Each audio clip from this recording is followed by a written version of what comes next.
is 275,000 feet. That's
Benvenuti! Welcome everyone. Thank you for joining us for another incredible space flight. Today's flight is a special one. Not only is it Virgin Galactic's first commercial flight, our start of commercial service will carry a team of mission specialists and payloads from the Italian Air Force to space from Spaceport America, the home of Virgin Galactic in beautiful Sierra County, New Mexico. We are excited to take you on this journey with us and provide you with coverage of today's space flight. Hello everyone, and ciao to all of our viewers in Italy today. I'm Sirisha Bandla, and I will be your host for today's flight, along with our Mission Insight Specialist, Jonathan Ritchie. Our Mission Insight Specialist is a new role, giving us live updates from our Mission Control Center, giving you, our viewer, an even more engaging experience. JR, what's up? What an exciting day. It's a pleasure to be here in the studio with you. I'm excited for today's flight, and I'm looking forward to sharing this journey with all of our viewers across the globe. Now, today's flight is in collaboration with the Italian Air Force and the National Research Council. The mission is called Virtute 1, both an acronym for Volo Italiano per la ricerca e la tecnologia suborbitale, or Italian Flight for Suborbital Research and Technology, and the Latin word for virtue that is also in the Italian Air Force motto, Virtute Siderum Tenis, with virtue to the stars. Now, today's flight is already well underway. Our crew on board our spaceship Unity took off, made it to our mothership Eve at around 8:30 a.m. Today will be our 6th space flight and the start of our commercial service, when we take research and private astronauts to space, having successfully completed our thorough flight test program with Unity 25 in May. Virgin Galactic space flights can be carrying our future astronauts for the spaceflight experience or researchers conducting science. This flight will also be the first solely dedicated to research, and Unity is carrying multiple research payloads, which are experiments that are worn by the mission specialists or installed on the rack on board, which will be gathering data and running an array of scientific tests during the spaceflight. Our spaceflight systems can carry both humans and research experiments to space, or both on the same flight. Wherever there is a seat in our spacecraft, it can be removed and replaced with a payload rack. These racks hold payloads that are typically scientific experiments or instruments that will gather data while in space. Today, our cabin has both seats and a payload rack to allow our mission specialists to maximize the research they conduct on board. The Italian Air Force and the National Research Council's mission will include more than a dozen payloads, which will be examining a spectrum of research spanning from the biomedical field, thermofluid dynamics, to the development of innovative and sustainable materials in microgravity conditions, leading to space technology to continue the innovation of human spaceflight in future vehicles and here on Earth. Now, our vehicle system is uniquely positioned to carry out this incredible science, contributing to our curiosity surrounding the cosmos, as well as increasing our understanding of our very own planet. The work done in space gets invested back into the people here on Earth. Now, I could talk about the science all day, but let's first check in with the vehicles and see how we're progressing. JR? Yeah. Earlier this morning, we saw a perfect takeoff here from our runway at Spaceport America and beginning our mission specialist ascent to release altitude. Mothership Eve is currently continuing that climb with Spaceship Unity on its way to the target launch altitude, which for today is 45,000 feet. In addition to a launch altitude, we'll also be releasing at a designated launch point within the airspace. So while you may see we are already at that launch altitude, we get there rather quickly, we'll continue to complete our flight path until we reach that designated launch point.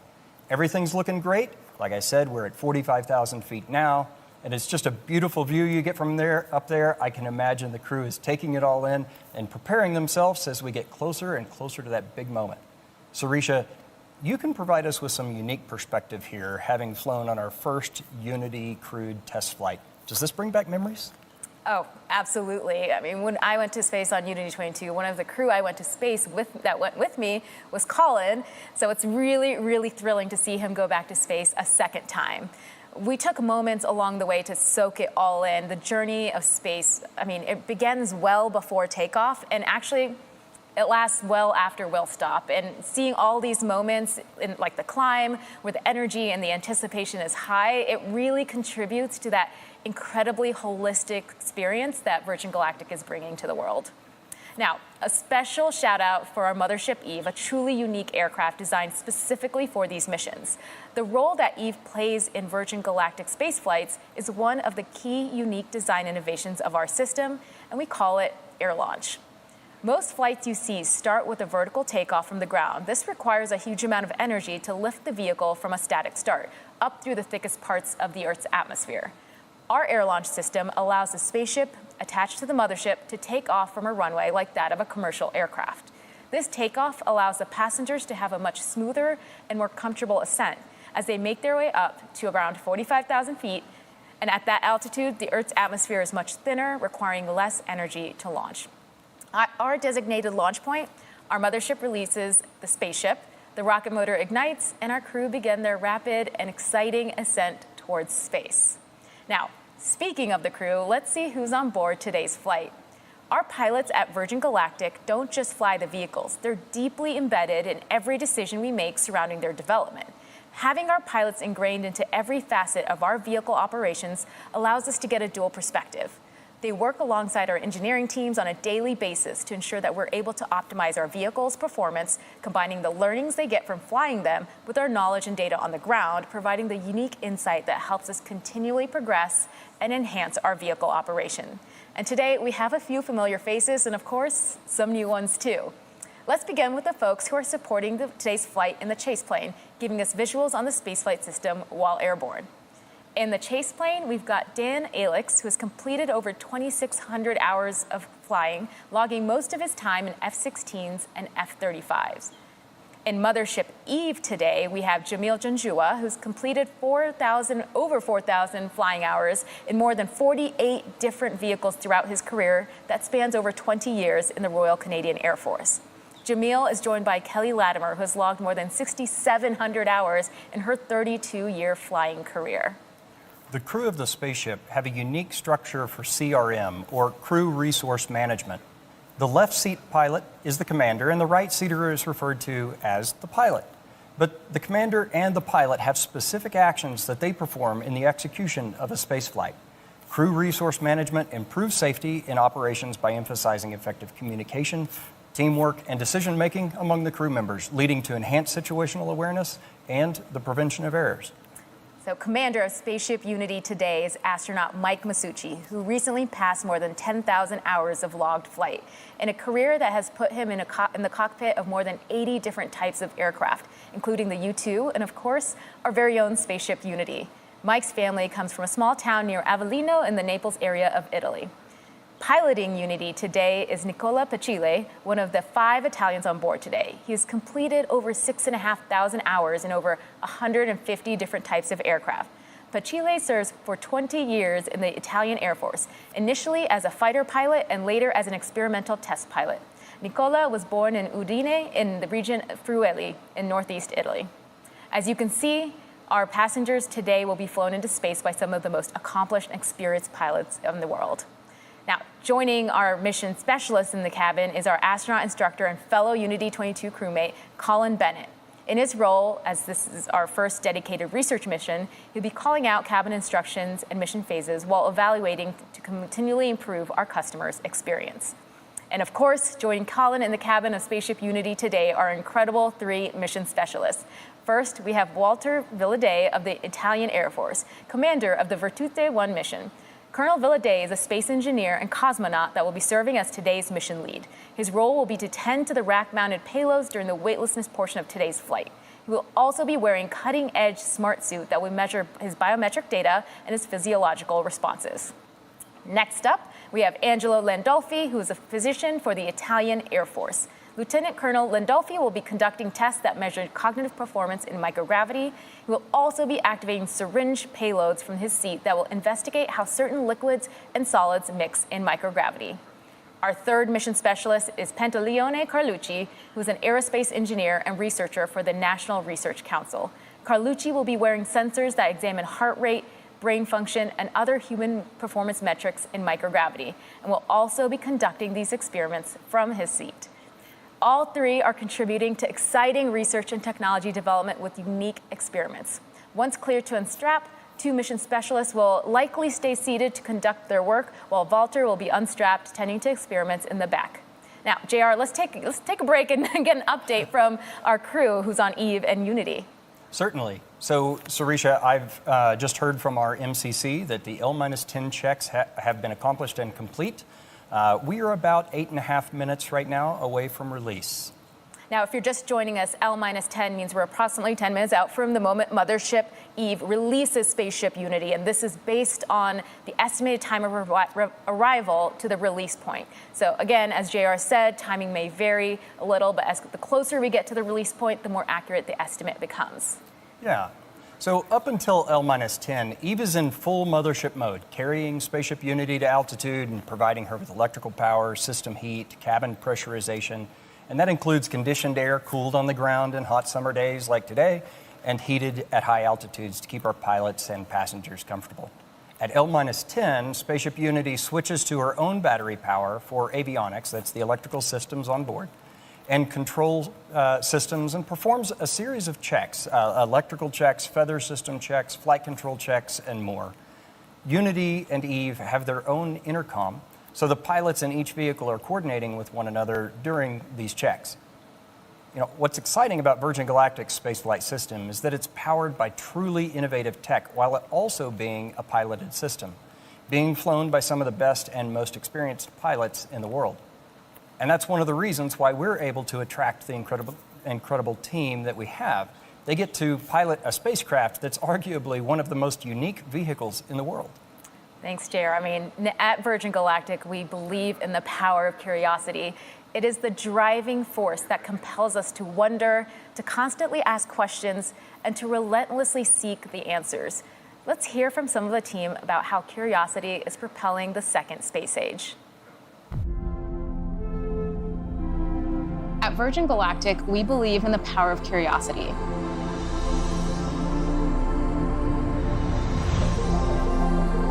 Humans are an adventurous species. It's very natural for us to want to go and explore space. But we have an opportunity to be at the very birth of routine access to space. It's going to be transformative.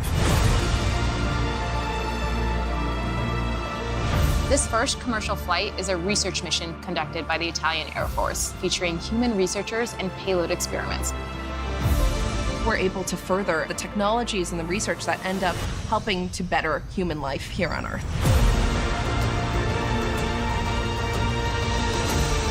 Commercial spaceflight is changing what access to space means. Release, release, release. Fire, fire! This is really the beginning of the next space age. All of us have a part to play, and that's going to be the thing that blows the gate open to the next generation.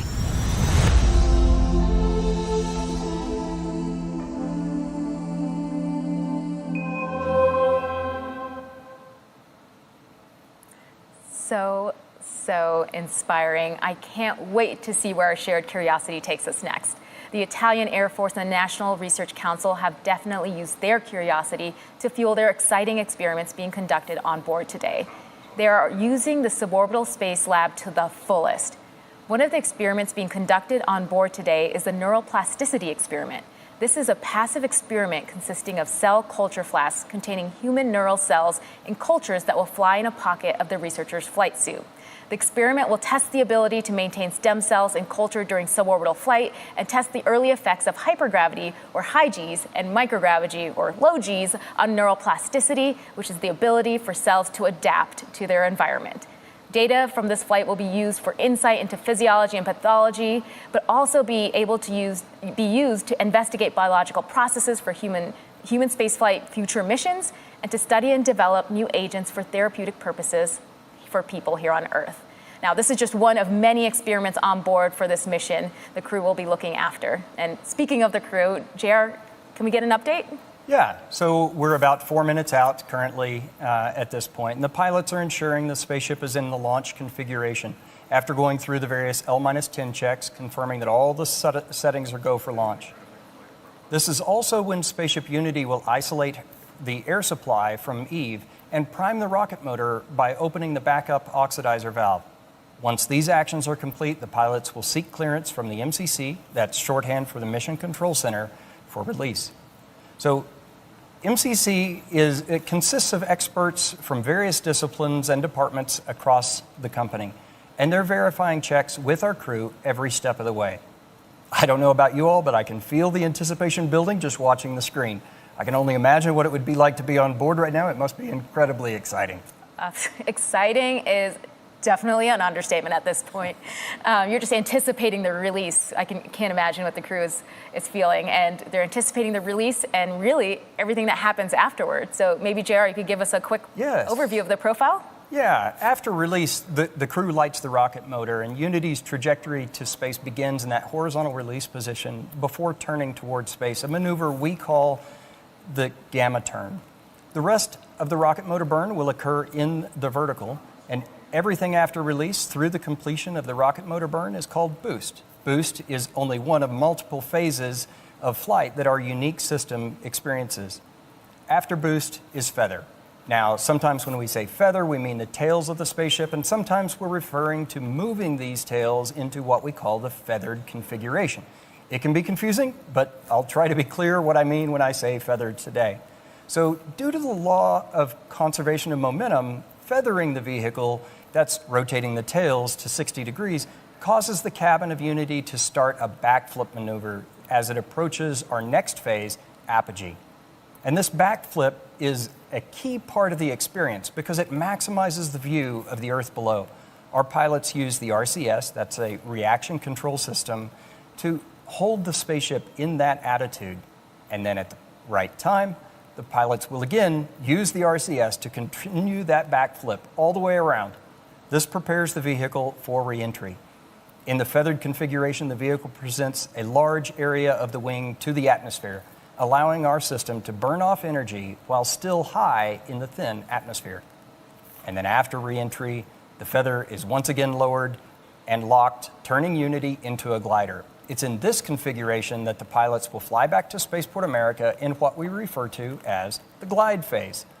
You see, our system is capable of acting like a capsule when that's most beneficial, and acting like a glider when that's most beneficial. Now, MCC's in my ear, they're telling us we're 1 minute away from release. Our next set and our last set of checks before release are L-30, that's 30 seconds to release, and Spaceship Unity pilots will arm the launch pylon. And once we get to that designated launch point, the mothership pilots will engage the release, setting Unity free. Meanwhile, the spaceship pilots will push forward on the stick all the way, preparing for a release. We're now approximately 20 seconds from release.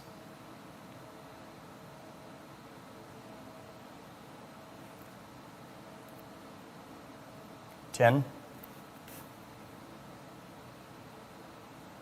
5, 3, 2, 1, release, release, release. Ignition.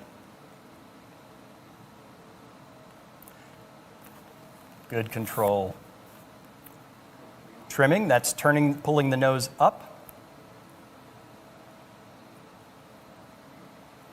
And trim is set. We're now traveling at approximately Mach 1.4.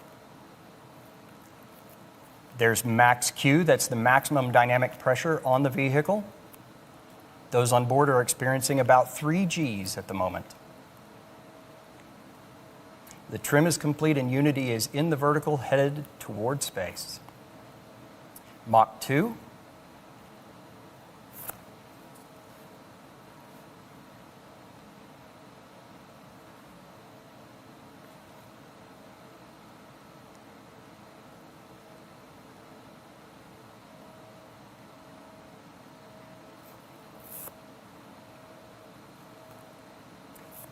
Mach 2.8, rocket motor cutoff. Amazing. All right. Predicted apogee today is 275,000 feet. That's 84.3 kilometers. Incredible. Our mission specialists have been cleared to unstrap and enjoy the zero-G experience. This is amazing. What you're seeing is Colonel Villaday going to the back to tend to the payloads that are mounted on the rack. You can see Landolfi and Leo starting their experiments in their seat and having, looks like, a great time, of course. Yep. The feather is moving, as you can see. Starting that backflip maneuver I spoke of, the feather is now fully up. Amazing. And Viva la Italia! This is 100 years for the Italian Air Force. So happy centennial to the Air Force. This is absolutely incredible. and welcome to space, astronauts. How absolutely incredible. Benvenuto nello spazio. Congratulations to Walter, Angelo, and Leo on becoming astronauts today. And a special congratulations to our pilot, Nicola, for his first space flight. Welcome back to space, Mike and Colin. This is absolutely incredible. Wonderful. You can see I'm tripping over my words because I can see all the excitement here. And we've also trained our astronauts as part of our training program to, at apogee, go to the window and take a look outside. So you're seeing them take a look and really reflect and take in the view, because all of the science and all of the research that they're conducting on board is for that vehicle, for that planet that they're looking out on. It's really that science and research being invested back into this planet, and it's important for them to reflect and see where their hard work is going. Right. We have achieved apogee at 85.1 kilometers, or 279,000 feet. Incredible. The pilots are currently completing the backflip maneuver, orienting the vehicle for reentry. Now, just before 0.1 Gs, the pilots will give that return to seats call to the mission specialists. And our training team has worked this portion of the flight out so that it's very natural and intuitive for our passengers. You know, when we talk about space travel, a lot of people know and they expect the boost portion of flight to be loud and thrilling, and of course it is. But what's interesting is that the reentry is actually very similar. So as supersonic air flowing over our vehicle in the feathered configuration, shock waves form on top of the cabin, and those are audible to those inside. And for those of you on site here at Spaceport America watching from the ground, you should hear a double sonic boom as Spaceship Unity once again breaks the sound barrier. We're currently at Mach 2.5. Incredible. And just back to 1G as we begin reentry. And those views are just absolutely amazing. Yes.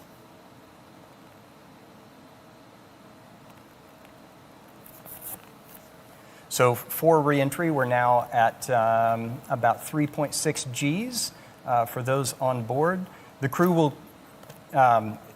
orient the attitude of the spaceship so that when we come out of reentry and feather down, we'll be pointed toward spaceport.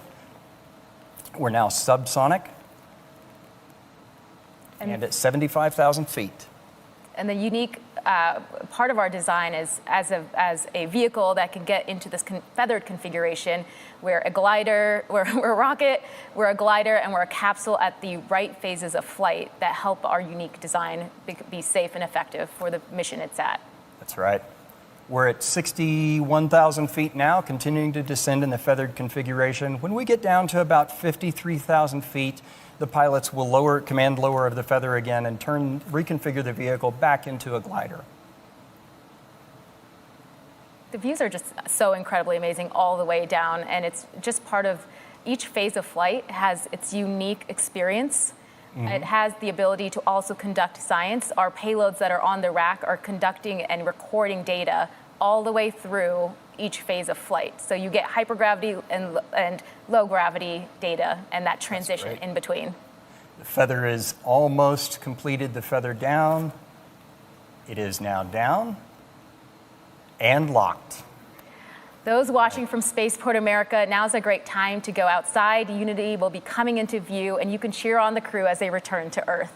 Now, the mission specialists on the flight are supported by an incredible team on the ground from both the Air Force and the Center for National Research in Italy, who designed and developed the research being conducted on board. Space-based research is an incredible capability that is being opened up by suborbital vehicles like our own spaceflight system.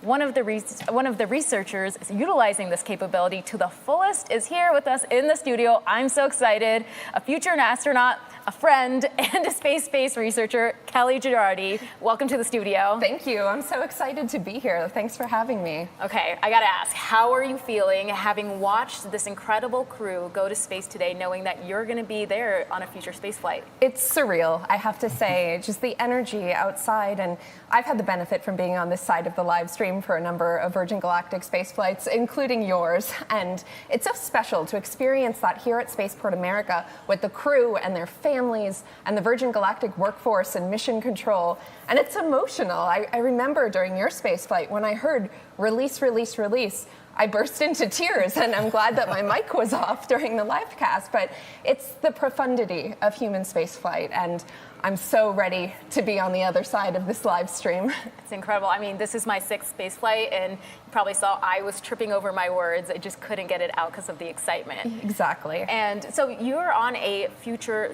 dedicated research mission. Could you tell us a little bit about the science that you're going to be conducting? Yeah, absolutely. So I'm flying on a dedicated research mission. I am representing my research institute, the International Institute for Astronomical Sciences, and I'm going to be doing healthcare and fluid research in space. I'll be wearing a wearable sensor system to take biometric monitoring. It's called the Astroskin. It's currently worn by astronauts on the International Space Station, but my flight will be the first time we're collecting data during the launch, re-entry, and landing phases of flight as well. And then fluid research.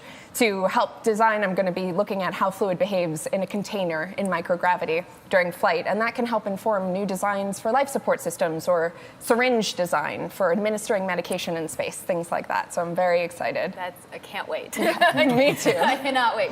So what role do you see suborbital vehicles like VSS Unity playing in future research? Yeah, it's critical. I mean, this is a new era of access to space, and there is a tidal wave of scientific research that can benefit from this platform.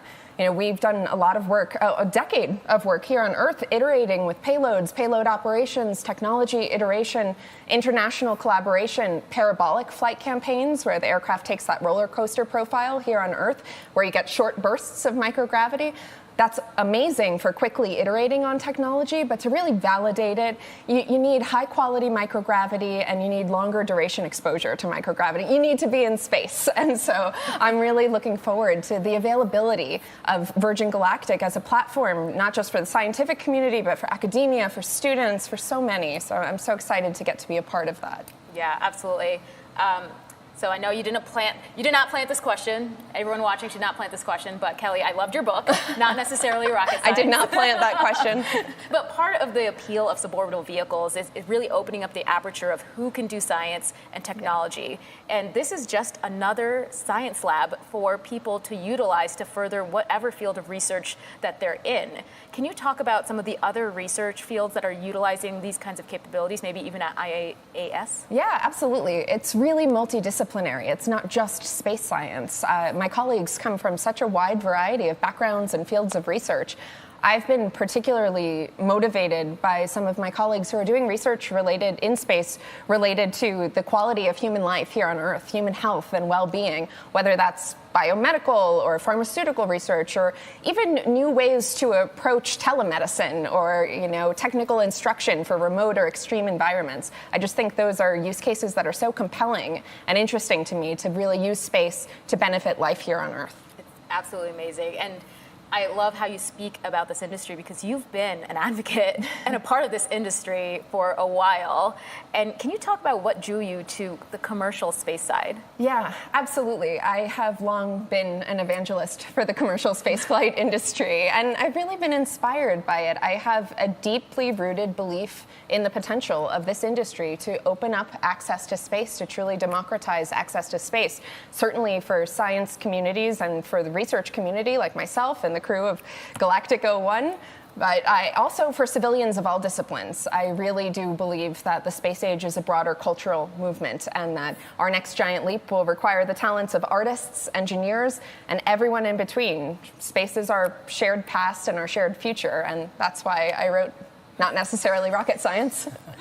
Okay, well, we're going to be getting to landing soon, but I wanted to ask if you had any parting thoughts before I release you to go cheer on the crew as they return to Earth. Yeah, just awe, excitement. I'm sure you can tell. I'm just, it's amazing to be here. And just deep appreciation for all that goes into this and all that this means. I know this is the beginning of routine and regular commercial operations, but to me, it will never get old. Oh my God, thank you so much for joining us here. I'm going to run down and welcome that crew back. Thank you, Kelly.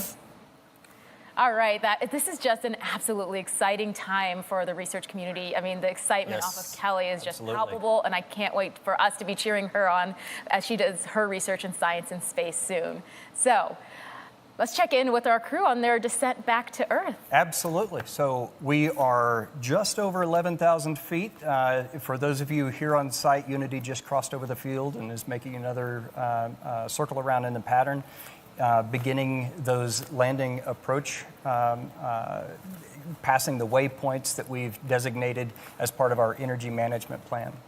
So the pilots have joined up with Chase in the pattern, and they're discussing that energy management plan. They're going to be landing today on runway 34. That means from south to north. And for those non-pilots tuning in, those numbers represent the first two numbers on the magnetic heading of the compass for the runway direction. So for example, 34 is 340 degrees. The landing gear is now down and locked. We have 3 green. That means all gear are down and locked. And we're making our final approach to the runway here at Spaceport America. We like to make left-hand turns for our approach. That's because the commander is in the left seat, and that provides the best line of sight for them as they come into the landing. Now, the runway here at Spaceport America is 12,000 feet long. That's 3.7 kilometers and 200 feet wide, or 61 meters. 1,000 feet above the runway. 500 feet.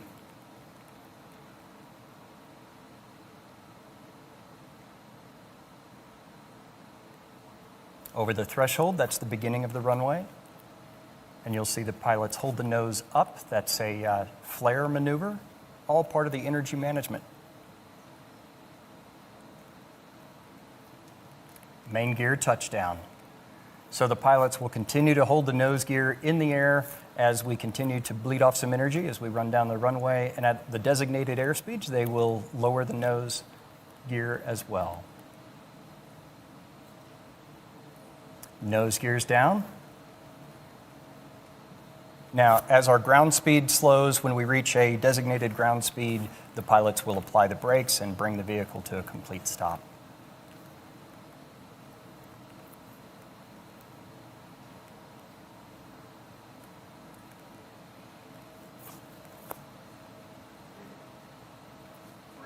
All right, braking now.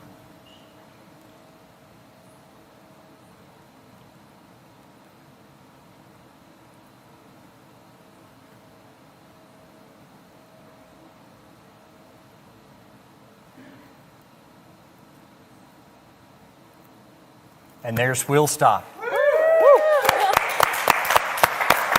Oh my goodness. What a beautiful landing and a perfect way to complete our first commercial flight and our first dedicated science mission. Congratulations to everyone on board, our very own spaceship Unity, who returned to space today. We saw beautiful flying from our Eve crew, Jamil and Kelly, and brilliant work by our chase pilot, Dan Alex, all of whom are still in the air right now. Great job to you all. Now, we still have one more guest here in the studio with us, Italian Air Force Major General Maurizio Cantiello, who's the Defense Cooperation Attaché at the Embassy of Italy in Washington, D.C. Benvenuto, General. Thank you for being here. Thanks for hosting. Well, I just have to ask you, how are you feeling today after seeing that? Well, it's a strong joy, a deep joy, and also a sense of achievement and gratitude for everybody making it happen. And, you know, it's a particularly important moment for the Italian Air Force.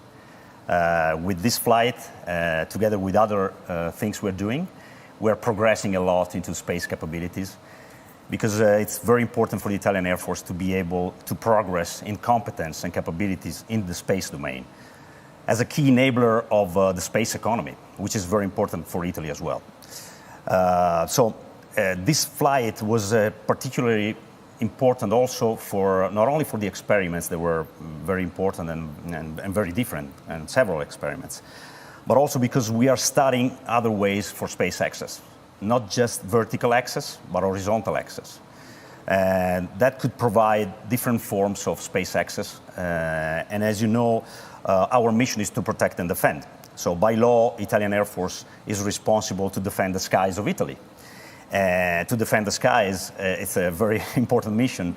And to be able to do it, we must know well, because you cannot protect what you don't know.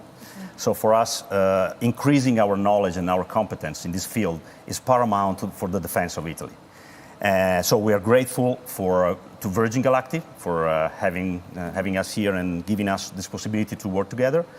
We are grateful, of course, to the Italian National Research Council, where we work together for the experiment.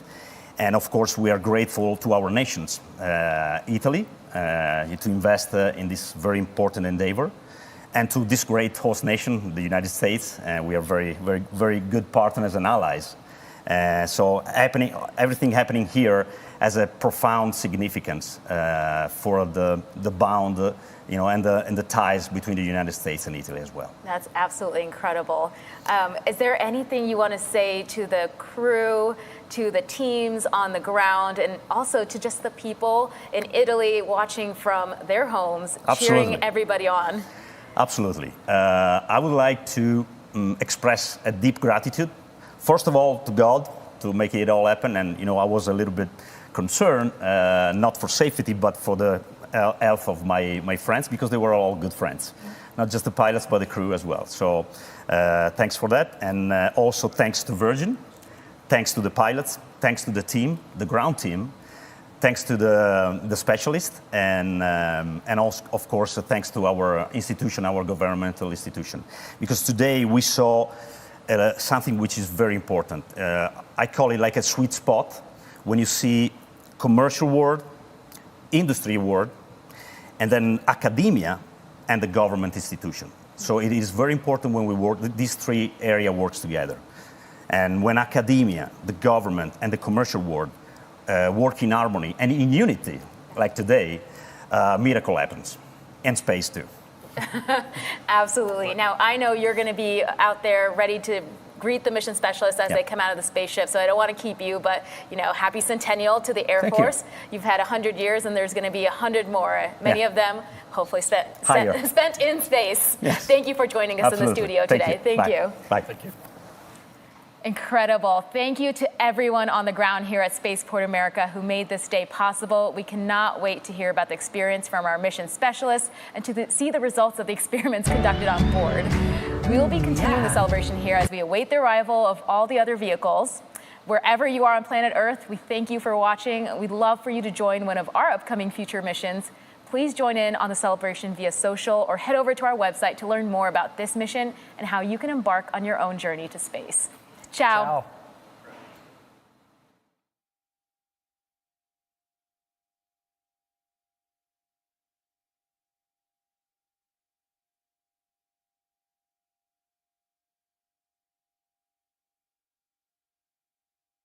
This concludes the mission of Galactic 1 at Spaceport America.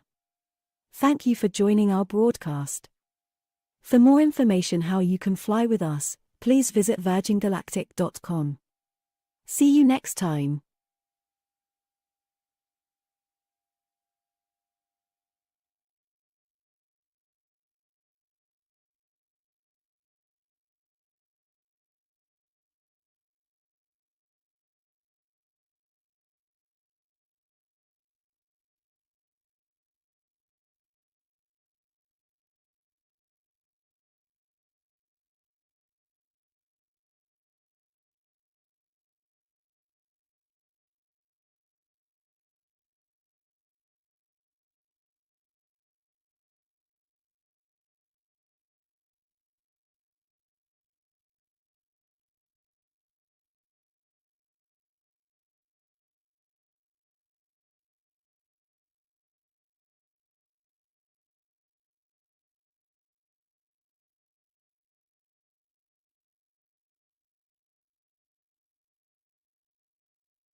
rise together.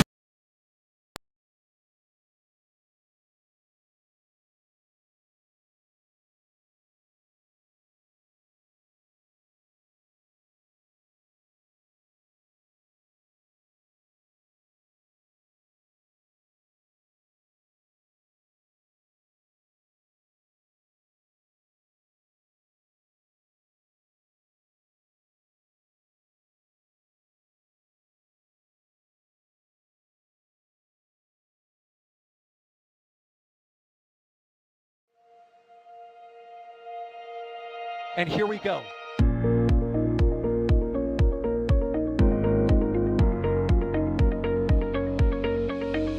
have liftoff.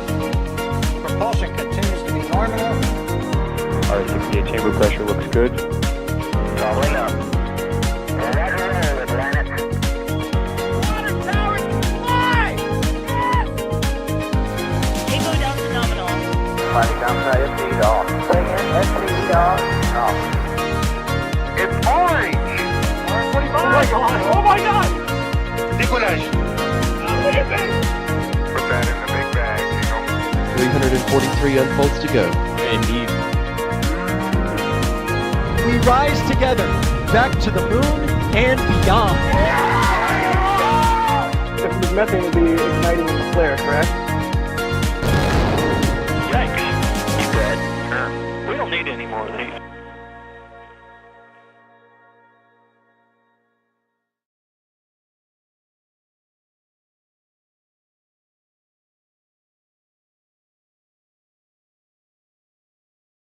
Okay. Okay.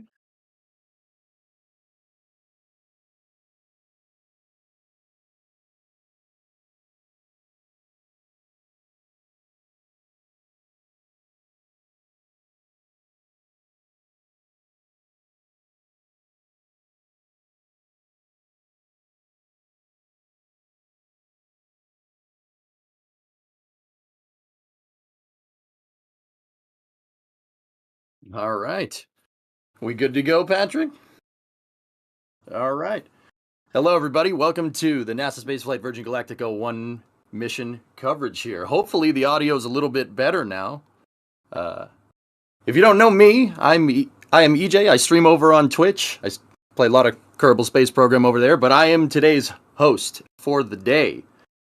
Joining me on comms is, we'll just go right down the list. We got a bunch of really talented folks in here. Let's see. So, who do we have? We have Adrian up at the top of the comm here. Adrian, can you hear us? I hear you just fine, and I'm very much looking forward to this. It's quite a different thing to what we usually cover. So I always love these special kind of streams. Yeah, should be fun. Joining us out in the field there is Das. Das, can you hear us? He's out in the field with Jack, and we'll get to Jack in a moment here, but I'm wondering if he's on comms right now. He might be off, and if he is, we'll just introduce him a little bit later. Well, there he is. I'm here. Yeah, I'm here. I am super busy, and I'm sitting next to a generator right now, but y'all got me 5x5?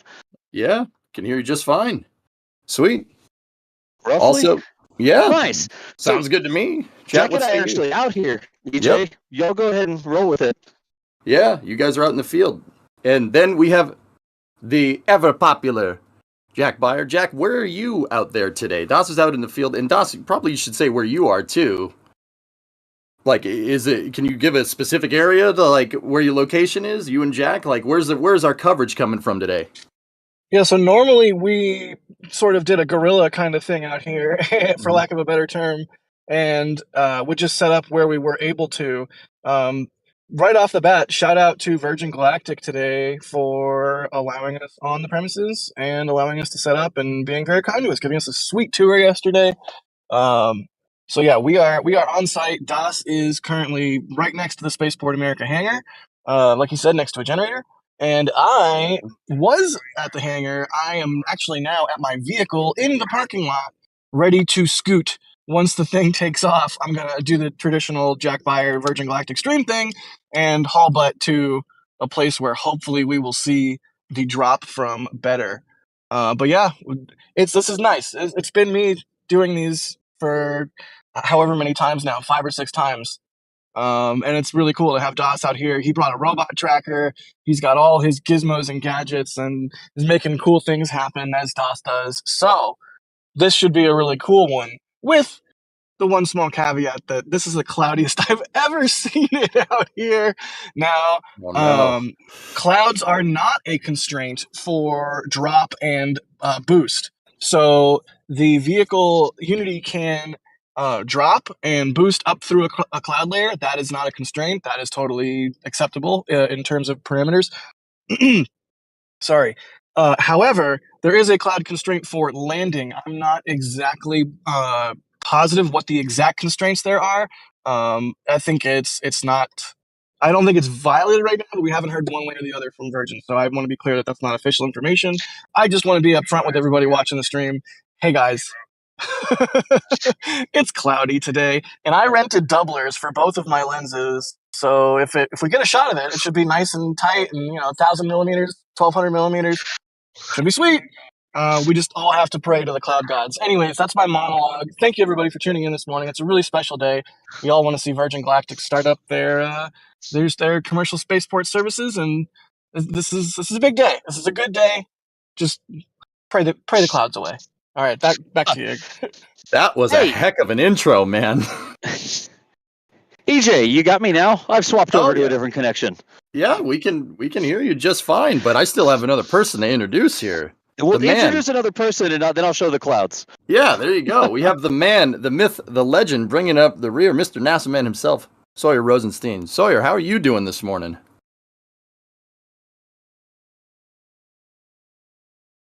Sawyer? No? Okay. Yeah, I'm just keeping it short here for after Jack's amazing one intro there. Good. So hi, excited to be here and looking forward to hopefully seeing a drop and a firing and a landing. Excellent. So, Adrian, are you here? I am.